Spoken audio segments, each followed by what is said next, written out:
Selamat pagi, selamat siang, selamat sore, selamat malam, Bu Christine dan teman-teman semua. Perkenalkan kami dari kelompok 2. Pada kesempatan kali ini, kami akan mempresentasikan hasil kerja kelompok kami tentang case bagian kedua, yaitu Boston House Price Prediction. Anggota kelompok kami, Bintang Landeramba dengan NIM 672023-284. Yang selanjutnya, Mikael Julio Sonda 672023-298. Yang selanjutnya, Marcel Leota Timang 672023-059. Yang selanjutnya, Gesang Lukito 672023-226. Oke, pada kesempatan kali ini kami akan menjawab beberapa pertanyaan yang telah diberikan untuk mengerjakan tugas ini. Yang pertama yaitu case tentang Boston House Price Prediction ini termasuk ke dalam supervised learning. Kenapa? Pada case ini, model dilatih menggunakan dataset yang sudah diberikan label. Pada dataset Boston House, setiap instan memiliki atribut seperti jumlah kamar, tingkat kejahatan, yang bertujuan untuk mempelajari hubungan setiap atribut pada dataset dengan harga rumah di Boston, sehingga dapat melatih model yang dapat memprediksi harga rumah pada data baru. Selanjutnya kami akan menjelaskan tentang dataset Boston House Price itu sendiri. Jadi, dataset Boston House Price bersumber dari, kami ambilnya dari library StatLib yang dikelola oleh Universitas Carnegie Mellon. Jumlah dari data Boston ini sendiri adalah 506 data, di mana setiap instance data memiliki 14 atribut. 13 atribut yang memberikan informasi berbeda yang dapat mempengaruhi harga rumah, dan atribut ke-14 yaitu nilai median harga rumah yang akan menjadi target. Untuk atribut-atribut itu sendiri, yang pertama CRIM yaitu tingkat kejahatan per kapita di kota Boston. Selanjutnya ZN, proporsi dari tanah perumahan yang melebihi 25.000 kaki persegi. Indus, proporsi luas daerah bisnis industri. CHS, apakah properti berbatasan dengan Sungai Charles. NOx, konsentrasi oksida nitrat, di mana semakin tinggi nilai ini maka tingkat polusi udara di properti tersebut semakin tinggi. RM, rata-rata ruangan per tempat tinggal atau rumah. Selanjutnya H atau proporsi rumah yang ditempati yang dibangun sebelum tahun 1940. BIS, jarak rata-rata ke pusat pekerjaan di Boston. RAD, indeks aksesibilitas ke jalan raya. THX, tarif pajak properti per $10.000. P-ratio, rasio jumlah murid dan guru di sekolah. Kemudian B yang merupakan yang adalah rumus 1000 dikali BK kurang 0,63 pangkat 2, di mana BK adalah proporsi populasi kulit hitam di daerah Boston. LSTAT adalah presentasi penduduk berstatus yang ekonomi rendah, dan yang terakhir yang merupakan target MEDV atau harga median rumah dalam satuan $1.000. Oke, yang selanjutnya yaitu 5 metode machine learning yang digunakan dalam Boston House Price Prediction. Yaitu yang pertama ada linear regression, adalah metode yang digunakan untuk memprediksi harga rumah berdasarkan hubungan antar fitur. Metode ini mudah dipahami dan bisa dengan cepat memberikan hasil. Namun terkadang hubungan antar fitur dan harga tidak selalu lurus dan harga bisa sangat dipengaruhi oleh data yang tidak biasa. Yang kedua yaitu decision tree regressor, yaitu membangun model yang menyerupai pohon keputusan untuk memprediksi harga rumah. Setiap cabang pohon mewakili keputusan berdasarkan fitur tertentu. Metode ini sangat visual dan mudah dimengerti, tetapi bisa menjadi terlalu rumit jika terlalu banyak detail yang dimasukkan. Dan sedikit perubahan pada data bisa menghasilkan model yang berbeda. Yang ketiga yaitu ada random forest regressor, adalah metode yang menggabungkan banyak pohon keputusan untuk meningkatkan akurasi prediksi. Dengan cara ini, model menjadi lebih kuat dan lebih dapat diandalkan saat menangani berbagai jenis data, Meskipun sangat akurat, metode ini lebih kompleks dan memerlukan waktu lebih lama untuk menghasilkan hasil dibandingkan dengan metode yang lebih sederhana. Yang keempat, yaitu ada support vector regression, berusaha menentukan garis terbaik yang memisahkan data untuk memprediksi harga rumah. Metode ini sangat baik untuk mengatasi data yang memiliki banyak fitur dan dapat menangani hubungan yang lebih rumit. Namun, pilihan parameter yang tepat sangat penting untuk kinerjanya, dan metode ini bisa membutuhkan lebih banyak waktu untuk mengelola data besar. Yang kelima yaitu ada gradient boosting regressor, ialah menggabungkan beberapa model machine learning secara bertahap, di mana setiap model baru mencoba memperbaiki kesalahan dari model sebelumnya. Metode ini biasanya sangat akurat dan dapat menangani jenis data yang lebih rumit. Namun, jika tidak diatur dengan baik, model ini bisa menjadi terlalu rumit dan memerlukan lebih banyak sumber daya untuk menghitung hasilnya. Yang selanjutnya yaitu dari 5 metode yang telah saya jelaskan, ada metode yang paling efektif, yaitu gradient boosting. Alasannya kenapa? Metode ini dapat memberikan hasil prediksi yang paling akurat untuk dataset Boston Hosting, karena kemampuannya dalam menangani hubungan nonlinear antara fitur dan harga yang sering ditemukan dalam data dunia nyata. Metode ini mengurangi risiko overfitting dengan menggabungkan prediksi dari beberapa model sehingga meningkatkan kemampuan generalisasi pada data yang tidak terlihat. Selain itu, gradient boosting juga tahap terhadap outlier karena mengandalkan agresi prediksi dari beberapa model, menjadikannya lebih stabil dan dapat diandalkan dalam menghasilkan prediksi yang akurat.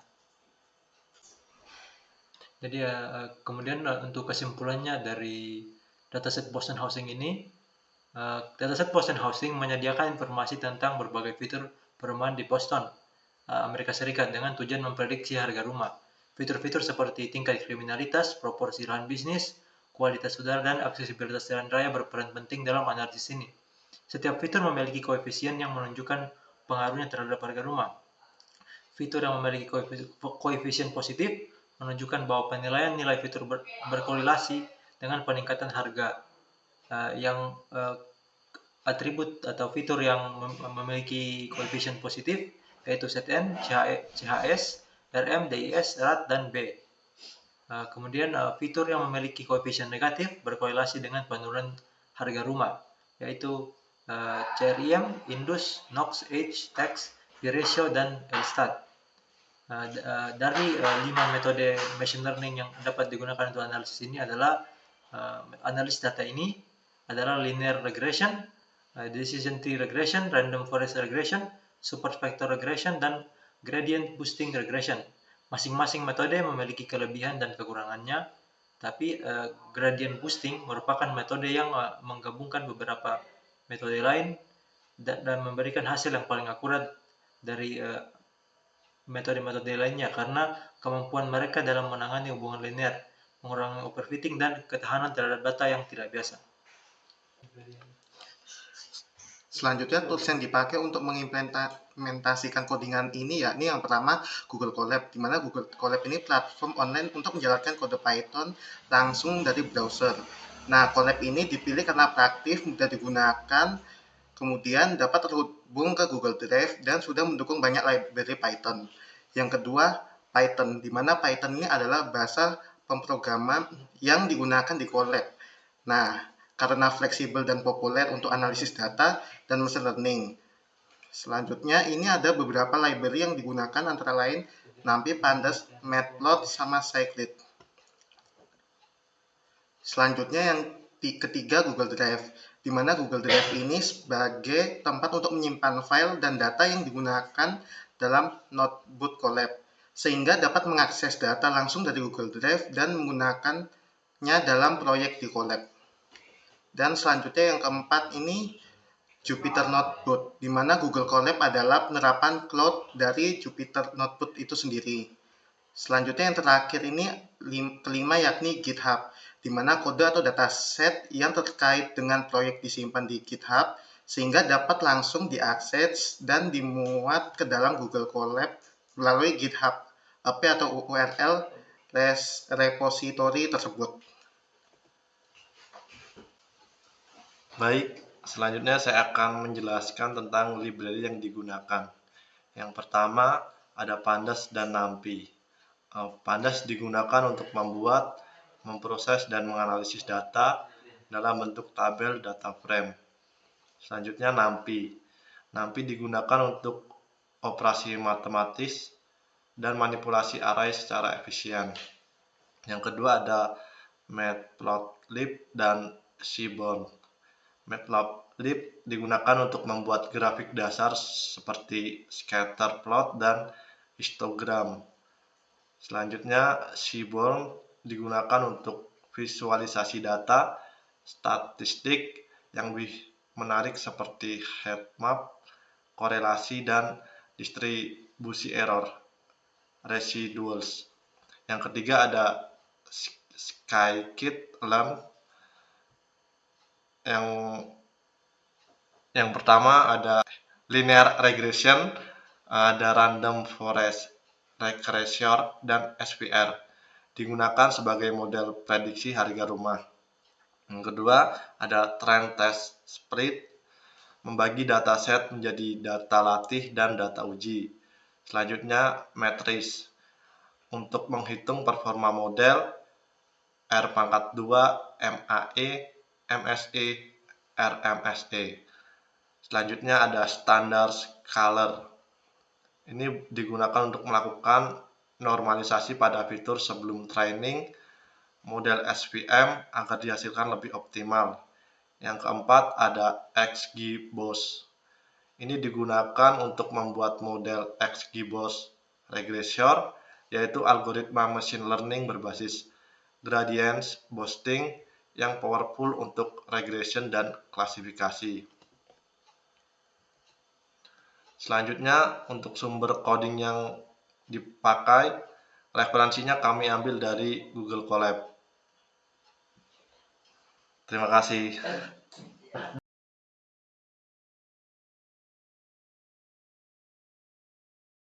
Baik, selanjutnya kami akan menjelaskan tentang code untuk menganalisa dataset Boston Housing Price untuk memprediksi harga rumah. Pertama, code ini bertujuan untuk adalah sebuah magic command di Jupyter Notebook yang berfungsi untuk menampilkan grafik hasil plot dari library seperti Matplotlib. Selanjutnya, kami mencoba untuk melakukan import database Boston dengan menggunakan function load Boston dari library sklearn. Tapi ternyata dataset Boston dan function load Boston ini sejak sklearn versi 1,2 sudah dihapuskan, sehingga cara mengimpor database Boston dengan cara ini sudah tidak bisa. Maka kami melakukan impor database Boston secara manual menggunakan NumPy dan Pandas. Itulah fungsi dari code ini. Code ini berfungsi untuk mengambil dataset Boston Housing dari internet, kemudian membaca dataset, lalu memproses data numeriknya menjadi dua bagian, yaitu data berisi fitur-fitur seperti jumlah kamar, usia bangunan, dan lain-lain. Kemudian Kemudian code ketiga adalah untuk membuat data frame. Code tersebut berfungsi untuk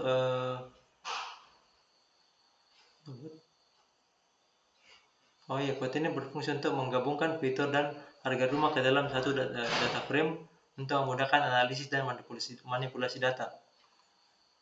Begini contoh dari outputnya. Selanjutnya, perintah print Boston Keys ini berfungsi untuk menunjukkan fitur-fitur yang ada dalam dataset Boston.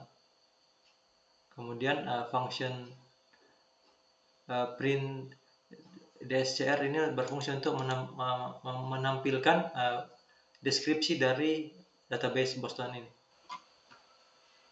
Oke, yang selanjutnya adalah fungsi dari code ini itu untuk memeriksa dan menghitung jumlah nilai yang hilang dalam dataset Boston.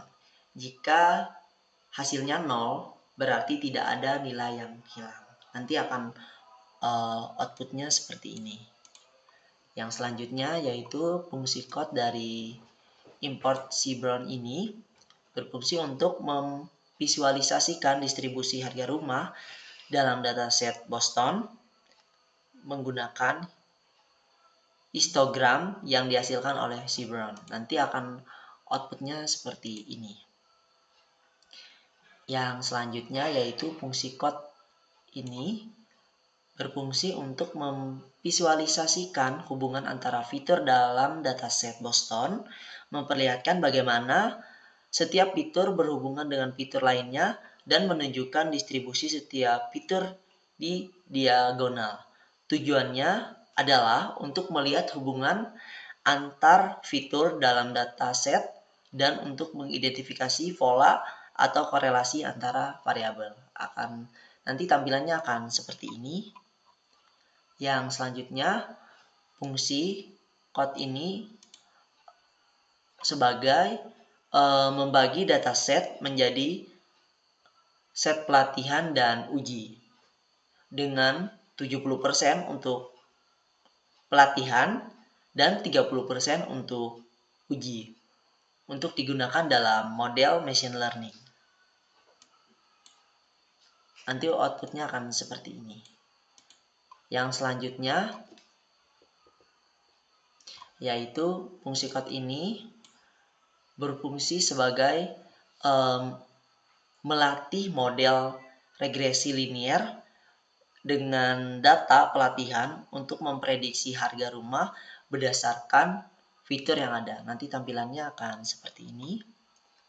Yang selanjutnya fungsi code ini berfungsi sebagai menampilkan hasil evaluasi dari model regresi linear termasuk koefisien, intercap, dan seberapa baik model memprediksi harga rumah pada data pelatihan dan uji melalui nilai R pangkat 2. Nanti akan outputnya seperti ini. Baik, selanjutnya terdapat code sekian yang tujuannya untuk menampilkan koefisien regresi linear, di mana dalam bentuk data frame yang memudahkan melihat hubungan antara setiap fitur dan koefisiennya. Untuk outputnya seperti sekian. Nah, selanjutnya masuk pada cross validation and hyperparameter running, di mana di dalam ini terdapat code yang digunakan untuk melakukan validasi silang pada model regresi linear ini untuk menilai performa model. Dengan tujuan dari validasi silang adalah untuk mengurangi kemungkinan overfitting dan untuk menilai seberapa baik model secara umum. Selanjutnya ada calculating of null model, di mana di dalam code sekian digunakan untuk membangun model dasar yang mengasumsikan bahwa prediksi terbaik adalah rata-rata nilai target dalam data pelatihan. Kemudian model ini juga digunakan untuk membandingkan kinerja model regresi linear dan tujuannya dari model dasar ini adalah untuk menyediakan benchmark atau pembanding bagi model yang lebih kompleks seperti regresi linear untuk melihat apakah model yang lebih rumit memberikan hasil yang lebih baik dibanding hanya menggunakan rata-rata sebagai prediksi. Nah, untuk outputnya seperti sekian.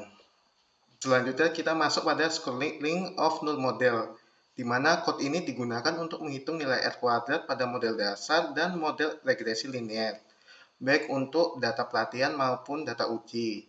Nah, di R kuadrat adalah ukuran seberapa baik model kayak menjelaskan variasi dalam data. Dengan nilai yang lebih tinggi menunjukkan model yang lebih baik. Kemudian tujuan dari code sekian ini adalah untuk membandingkan kinerja model dasar dan model regresi linear. Selanjutnya, serta melihat apakah model yang lebih kompleks memberikan hasil yang lebih baik yang hanya dibandingkan menggunakan rata-rata. Untuk outputnya seperti sekian. Lanjut di code sekian, ini untuk menghitung nilai R² secara manual untuk data pelatihan atau train. Lalu untuk membandingkannya dengan hasil R² dari fungsi R².score, ini kode ini memastikan bahwa perhitungan manual sama dengan fungsi otomatis untuk verifikasi kebenaran model. Kemudian kita sekarang masuk pada predict outcomes, di mana di dalam hal ini terdapat code yang membuat kolom baru di price rate yang berisi hasil prediksi harga rumah menggunakan model regresi seperti IM yang bertujuan membuat kolom baru di data frame Boston bernama price rate. Nah, hal ini berisi hasil prediksi harga rumah menggunakan model regresi, sehingga output yang dihasilkan seperti sekian. Oke. Baik, saya akan melanjutkan menjelaskan kode berikutnya. Untuk kode ini membuat grafik sebar untuk menampilkan perbandingan antara harga asli rumah dan harga rumah yang diprediksi oleh model regresi linear untuk melihat seberapa dekat prediksi model dengan data sebenarnya. Untuk hasilnya adalah ini.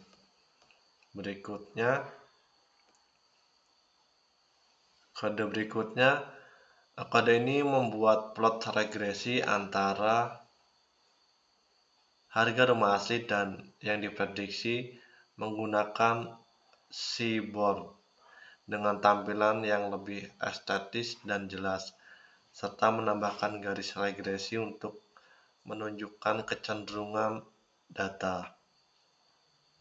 Untuk hasil runningnya seperti ini.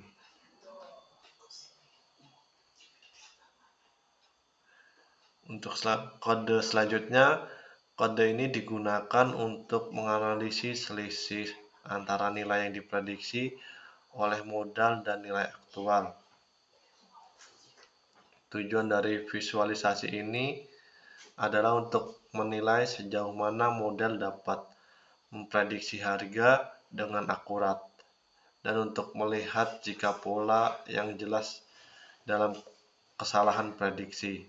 Untuk hasil runningnya adalah seperti ini.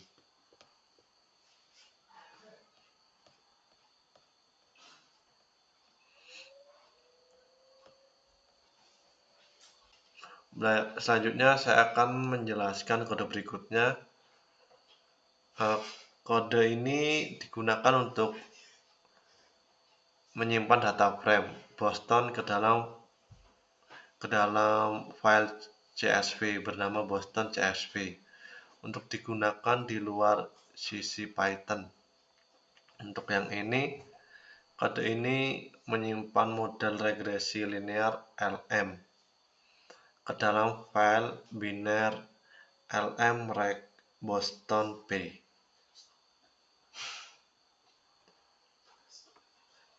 Selanjutnya, yang berikutnya, kode ini memuat model regresi linear yang telah disimpan dan menghitung skor R².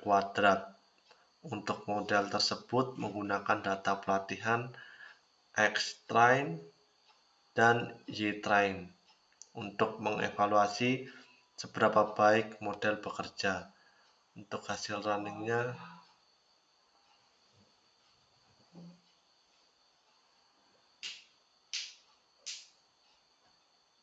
ini. Mungkin itu saja yang bisa saya jelaskan. Terima kasih.